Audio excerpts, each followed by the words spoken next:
வணக்கம் ஃப்ரெண்ட்ஸ். லட்சுமி அம்மா அவர்கள் எழுதிய கணவன் அமைவதெல்லாம். அத்தியாயம் 16. கோடை காலம். நகரத்தின் மிக நெருக்கமான ஒரு பகுதியில் குறுகிய சந்தொன்றில் இருந்தது அந்த வீடு. அதன் பின்கட்டில் ஓர் அறையை வாடகைக்கு எடுத்து கொண்டிருந்தாள் மாதவி. முன்கட்டில் 6 குடித்தனக்காரர்கள். பகல் பொழுதெல்லாம் அங்கே ஒரே இரைச்சல். இத்துடன் அருகில் இருந்த சாலையில் வாகனங்கள் எழுப்பிய சத்தம் நரம்புகளை பொடி செய்து கொண்டிருந்தது. மாதவி குடியிருந்த பகுதியில் காற்றோட்டம் குறைவு. பகல் முழுவதும் இரைச்சல், இரவில் புழக்கம். வெகு தொலைவு அன்றாடம் நடந்து சென்று உடலை வருத்தி வேலை செய்யும் அலுப்பு. கிடைத்த வருவாயில் வயிற்று நிரப்ப வழியில்லாத பற்றாக்குறை. இவை நடுவே அவள் உழன்று கொண்டிருந்தாள். அவள் காத்திருந்தாள்.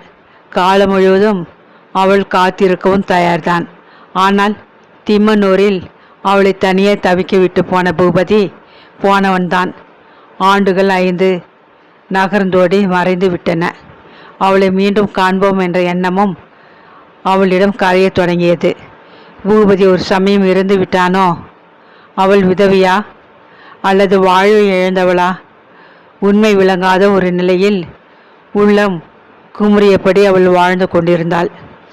சக்திக்கு மீறிய உழைப்பால் அவள் உருமாறி தேய்ந்தாள். ஆனால் கலை பொருந்திய மகன் மணிவண்ணனை 8 வயது சிறுவனாக வளர்த்து விட்டாள். இன்னும் எஞ்சிய காலத்தை பொறுமையாக ஓட்டிவிட்டால் மகனை பற்றி அவள் கண்ட கனவு நினைவாகிவிடும் என்ற ஒரு நம்பிக்கையில் உயிரை கையில் பிடித்து கொண்டு வாழ்ந்தாள். ஆரம்பத்தில் சரவணன் மிகவும் வற்புறுத்தியதால் அவள் அவர்கள் குடும்பத்தோடு சேர்ந்தே வாழ்ந்து வந்தாள். நோயாளியான காமாட்சி அம்மாள் சில நாளில் காலமாகிவிடவே பல தொல்லைகள் ஒன்றன் பின் ஒன்றாக அந்த குடும்பத்தை தொடர்ந்தன. செலவும் கடனும் சமாளிக்க முடியாது சரவணன் தத்தளித்தார். அது சமயம் சிக்கனத்தை முன்னிட்டு கௌரி வேலை பார்த்து வந்த நிறுவனத்தில் சில பகுதிகளில் ஆட்குறைப்பு செய்திருந்தனர். அதில் கௌரியும் ஒருத்தியாக இருந்தாள். இந்நிலையில் அவர்கள் குடும்பத்திற்கு பாரமாக மேலும் அங்கே தங்கி வசிக்க மாதவிக்கு மனமில்லை. மறுத்துவிட்டாள். கௌரியிடம் கொஞ்சம் பணம் செலவிற்கு கொடுத்துவிட்டு குழந்தையுடன் தனி இடம் தேடிக்கொண்டு புறப்பட்டு விட்டாள். சென்னை வாசத்திலே சில மாதங்களில் செலவழித்தது போக அவள் கையிருப்பாக மிஞ்சியது 200 ரூபாய்கள்தான். ஆபத்திற்கு இருக்கட்டும் என்று அதை சேமிப்பு நிதியில் கட்டிவிட்டாள். அன்றாட வாழ்க்கையை நடத்த ஒரு ஆண் பிள்ளையை போல் அவள் பாடுபட்டு உழைக்க வேண்டி வந்துவிட்டது. கைலாசத்தின் மீதோ தங்கம்மாள் மீதோ அவள் குறைப்பட்டு கொள்ளவில்லை. அனாதையாக விட்டிருந்த அவளை அவர்கள் சிறு வயதில் ஆதரித்தனர். செய் நன்றே மறக்கும் சிறு குணம் அவளுக்கு கிடையவே கிடையாது. சுபாவத்தில் உணர்ச்சி வசப்பட்டு உருகிவிடும் கோழை பெண் மாதவி. நன்மை செய்பவருக்கு பிரதியாக ஏதும் செய்யவில்லையே என எண்ணி ஏங்கும் மென்மை உள்ளம். ஆனால் அடிநாளில் அவளுக்கு தக்க கல்வி வசதி அளிக்க தங்கம்மாள் மறுத்தாளே என்ற சிறு கசப்பு உள்ளத்தில். படித்து பட்டம் பெற்றவளாக இருந்தால் பள்ளி ஆசிரியர் தொழிலுக்கு பஞ்சமிராதோ? அவள் சுகமாக வாழ்ந்து கொண்டிருப்பாளே. பட்டம் இல்லாததால் அப்படிப்பட்ட பதவிகளுக்கு வாய்ப்பில்லை. தேவி நிலையத்தின் சமையல் அறைக்குள் சரணாகி விட்டிருந்த அவளுக்கு ஒரு தொழிலும் தெரிந்திருக்கவில்லை. அவள் பயின்ற சங்கீதம் சபைக்கு முன்வர அனாதையற்றதாக இருந்தது. கீழே உதிர்ந்ததை வாரி எடுத்தது போன்று அவள் அள்ளிக்கொண்ட அறிவு அது. பூஜை அறையில் பாடினால் பகவான் ஏற்றுக்கொள்வார். மனிதர்கள் நடத்திய சங்கீத பள்ளிக்கு அது ஏற்படாத சரக்காக இருந்தது. முறைப்படி சங்கீதத்தை கற்றுக்கொள்ளும் மனநிலை அவளிடம் இருந்து விடை பெற்று கொண்டு விட்டது. இந்நிலையில் எப்போது அவள் சங்கீதம் கற்றுக்கொள்வது? பிறருக்கு ஆசிரியையாவது? தேவி நிலையத்தில் அவள் கற்றுக்கொண்ட ஒரே கலைதான் அவளுக்கு இது சமயம் உதவியாக இருந்தது. தங்கம்மாள் வீட்டு சமையல் அறையில் விதவிதமாக நாவிற்கு சுவையாக உணவு தயாரிக்க தெரிந்து கொண்டிருந்த மாதவி முடிவில் சமையல் தொழிலை தன் வாழ்வின் வழிகாட்டியாக மேற்கொண்டு விட்டாள். விடியுமுன் வேலைக்கு எழுந்து ஓடி நாள் முழுவதும் அடிப்படையில் கிடந்து வெந்தாள். ஆனால் மாத முடிவில் கிடைத்த சம்பளம் அவளுக்கும் அவள் மகனுக்கும் போதியதாக இருக்கவில்லை. நகரத்து பிரபல ஹோட்டல் ஒன்றில் சிற்றுண்டி பகுதியில் வேலை பார்த்து வந்த சிவகுரு அடிக்கடி ஓய்ந்த போதெல்லாம் அவளை பார்த்துவிட்டு போவான். அப்போதெல்லாம் அவன் உதவியாக கொடுக்க வந்த பணத்தை அவள் கையால் தொடவும் மறுத்துவிட்டாள்.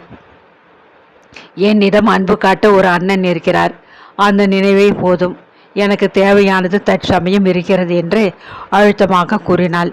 சிவகுருவுக்கு நடந்த விஷயம் முழுவதும் தெரிந்திருக்கவில்லை.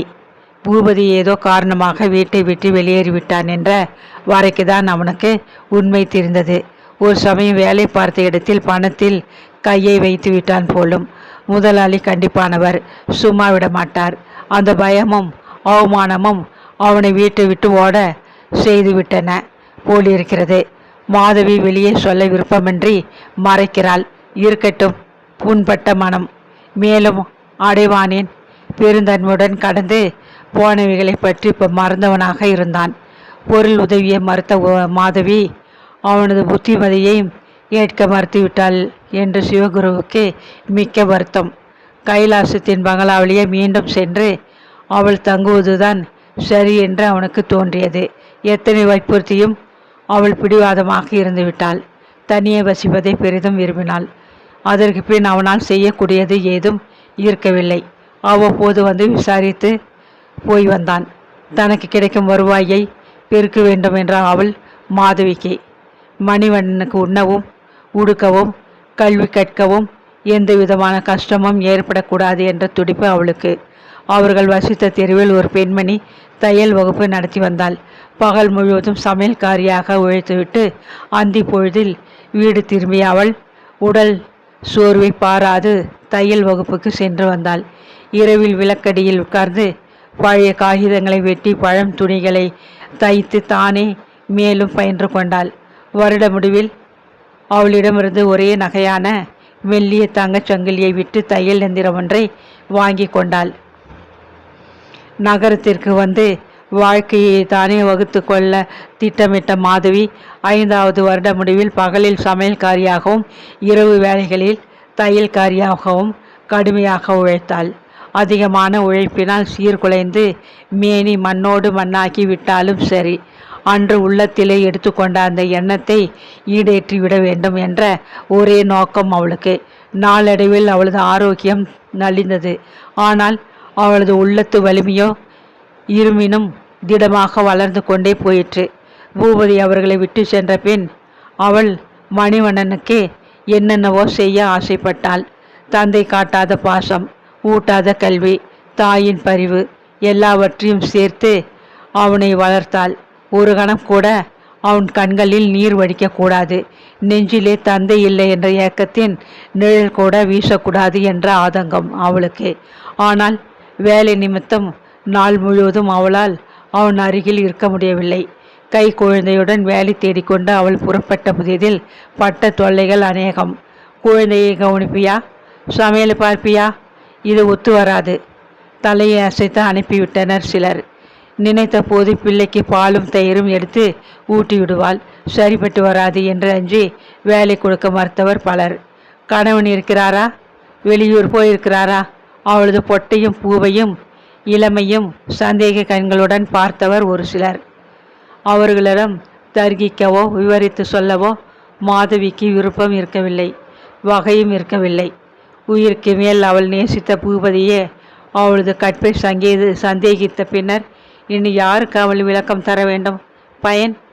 ஆரம்பத்தில் வேலைக்கு போக வேண்டிய அவள் மணிவண்ணனை வீட்டின் முன்கட்டில் வசித்த அஞ்சலி பாட்டியிடம் ஒப்படைத்துவிட்டு போனாள். பாட்டியின் பேரன் நகரத்து தொழிற்சாலை ஒன்றில் வேலை பார்த்து வந்தான். அவன் வேலைக்கு புறப்பட்ட பின்னர் எஞ்சிய பொழுதை தூக்கத்தில் கழித்து கொண்டிருந்தாள். பாட்டி வெற்றிலை பாக்கு செலவுக்கு ஆகுமே என்று மாதவி கொடுத்த சிறு தொகைக்கு குழந்தையை பார்த்து கொலை செய்தாள். ஆனாலும் நாள் முழுவதும் குழந்தை மீது பெற்றவளின் நினைப்பு. பாட்டி கவனக்குறைவாக இருந்துவிட்டால் மழை பெய்கிறதே, மணிவண்ணன் முற்றத்து மழையில் நனைந்து ஆடுகிறானோ, பல கவலைகள் சஞ்சலத்திலே தத்தளித்து ஏழ்மையிலே வாடி உடலால் உழைத்து எப்படியோ 3 ஆண்டுகளை கடத்தி விட்டிருந்தாள். மணிவண்ணன் பள்ளி பருவம் எய்திய சமயம். பாட்டி திடீரென்று மாரடைப்பில் மரணமடைந்து விட்டாள். அவளுக்கும் முன்போல் மகனை நாள் முழுவதும் கட்டி காத்து வரவேண்டிய அவசியம் இப்பொழுது இருக்கவில்லை. காலை உணவு கொடுத்து உடுத்தி புத்தக பையை கையில் தந்து மகனை வாயில் படிக்க அருகே வெளியே உட்கார வைத்துவிட்டு அவள் வீட்டை பூட்டி கொண்டு வேலைக்கு போய்விடுவார். அவர்கள் வசித்த வீட்டின் அருகேயே பள்ளிக்கூடம் இருந்தது. மணி அடிக்கும் வரை உட்கார்ந்து இடத்தை விட்டு அசையாது மணிவண்ணன் படித்து கொண்டிருப்பான். பள்ளி மணியின் முதல் ஒலி கேட்டதும் கையில் பிடித்த பையுடன் மதிய உணவு தூக்கு பாத்திரத்தையும் சுமந்து கொண்டு ஒரே ஓட்டமாக ஓடிவிடுவான். மணிவண்ணன் விஷயத்தில் மாதவியின் உழைப்பு வீணாகவில்லை. கல்வி மீது அவனுக்கு அதிகமான கருத்து. வீடு திரும்பிய தாயார் இரவு வேளையில் விளக்கடியில் தைப்பதற்கு உட்கார்ந்து கொண்டால் பிள்ளை அருகே வந்து புத்தகங்களுடன் அமர்ந்து கொண்டு வெகு நேரம் படித்தான். நல்ல புத்திசாலி, அடக்கமான மாணக்கன் என்று ஆசிரியர்கள் சொன்னபோது மாதவி பூரித்து போனாள். அவனது கலை பொருந்திய முகத்தை பார்த்து கனிவான மொழிகளை கேட்டு அவள் தனது இழப்பை மறந்து வாழ்ந்து கொண்டிருந்தாள். ஒரு நாள் மாலை மாதவிக்கு அதிகப்படியான வேலை. வீடு திரும்புவதற்கு வெகு நேரமாகிவிட்டது. லேசாக பரவி வந்த இருளை கண்டு அவள் வேகமாக நடந்தாள். மணிவண்ணன் அவள் வருகைக்காக பசியுடன் வீட்டு வாயிற்படியில் காத்திருப்பானே என்ற தவிப்பு அவளுக்கு. மாதவி வேலை பார்த்து வந்த வீட்டின் எஜமானிக்கு மிகவும் தாராளமான மனம். பகலில் மீதமாகும் உணவை மாதவி வீட்டிற்கு எடுத்து போக அனுமதித்தாள். பல வகை பதார்த்தங்களை சுவையுடன் சமைத்து வீட்டவர்களுக்கு பரிமாறிவிட்டு அவள் பசியுடனே தான் இருப்பது வழக்கம். எஜமானி என்ன வற்புறுத்தினாலும் மாதவி அங்கே சாப்பிடுவது இல்லை. ஒரு டம்ளர் மோர் மட்டும் அருந்துவிட்டு பொழுதை கழித்து விடுவது வழக்கம். பகல் உணவின் போது மணிவண்ணன் தாயார் கட்டி கொடுத்த பழைய சோற்றை சாப்பிடுவான். அப்போது அவள் மட்டும் இலையை பரப்பி சுட சுட சோறும் குழம்பும் வைத்து கொண்டு சாப்பிட மனம் ஒப்பியதில்லை. கையுடன் தினம் எடுத்து செல்லும் பாத்திரங்களில் தன் பங்கு சாப்பாட்டை எடுத்துக்கொண்டு வீட்டிற்கு வந்து விடுவாள். அதற்கு பின் சமைக்கவே அவளுக்கு பொழுது இருக்காது. தாயும் பிள்ளையும் அந்த உணவை பகிர்ந்து கொள்வார்கள். தெருமுனைக்கு வந்ததும் மாதவி சுற்றுமுற்றும் பார்த்தாள். அவர்கள் வசித்த சந்திற்கு அப்பால் இருந்த தெருக்கோடியில் ஒரு ரிக்ஷா நிலையம். சவாரி இல்லாத போது இரவு பகலும் தன் ரிக்ஷாவிலே முடங்கி கொண்டு கிடப்பான் கந்தப்பன். மாதவிக்கு அவன் மீது அனுதாபம், கந்தப்பனுக்கும் அவள் மீது இரக்கம். என்றாவது சாப்பாடு மீதமாகிவிட்டால் மாதவி அவனை அழைத்து கொடுப்பாள். இனிப்பு பண்டங்கள் ஏதாவது கொண்டு வந்திருந்தாலும் அவனுக்கு தருவாள். கொசுவட்டை போல் உடலை சுருட்டி கொண்டு கிடந்த கந்தப்பன் அவளை கண்டதும் எழுந்து நின்றான். என்ன தங்கச்சி? மாதவிக்கு அன்று மஜமாயி அதிகமாக உணவு எடுத்து போக விட்டிருந்தாள். கந்தப்பா, கோழியை எடு உத்தரவிட்டாள். சுமந்து வந்த பாத்திரத்திலிருந்து கொஞ்சம் சோறும் குழம்பும் எடுத்து அவன் குவளையில் போட்டாள். உனக்கு தங்கமான மனசம்மா. மகிழ்ச்சியுடன் பல்லை காட்டினான் கந்தப்பன். தனக்கு மிஞ்சி கிடப்பதை இன்னொரு ஏழை சாப்பிடட்டுமே என்ற இரக்க உணர்வு மாதவிக்கு. வரேன் அண்ணே என்று பாத்திரங்களை தூக்கி கொண்டு வேகமாக வீட்டிற்கு விரைந்தாள் மாதவி. என்றும் போல் அவள் மகன் அவளுக்காக காத்து கொண்டு அங்கே உட்கார்ந்திருக்கவில்லை. முன்கட்டில் குடியிருந்த பெண்கள் அனைவரும் முற்றத்தில் கூடியிருந்தனர். ஒரே கூச்சலும் குழப்பமாக இருந்தது அங்கே. அவர்கள் நடுவில் மணிவண்ணன் கொலை குற்றம் புரிந்தவன் போல் தலையை கவிழ்த்து கொண்டு நின்று கொண்டிருந்தான். மாதவி திடுகிட்டு போனாள்.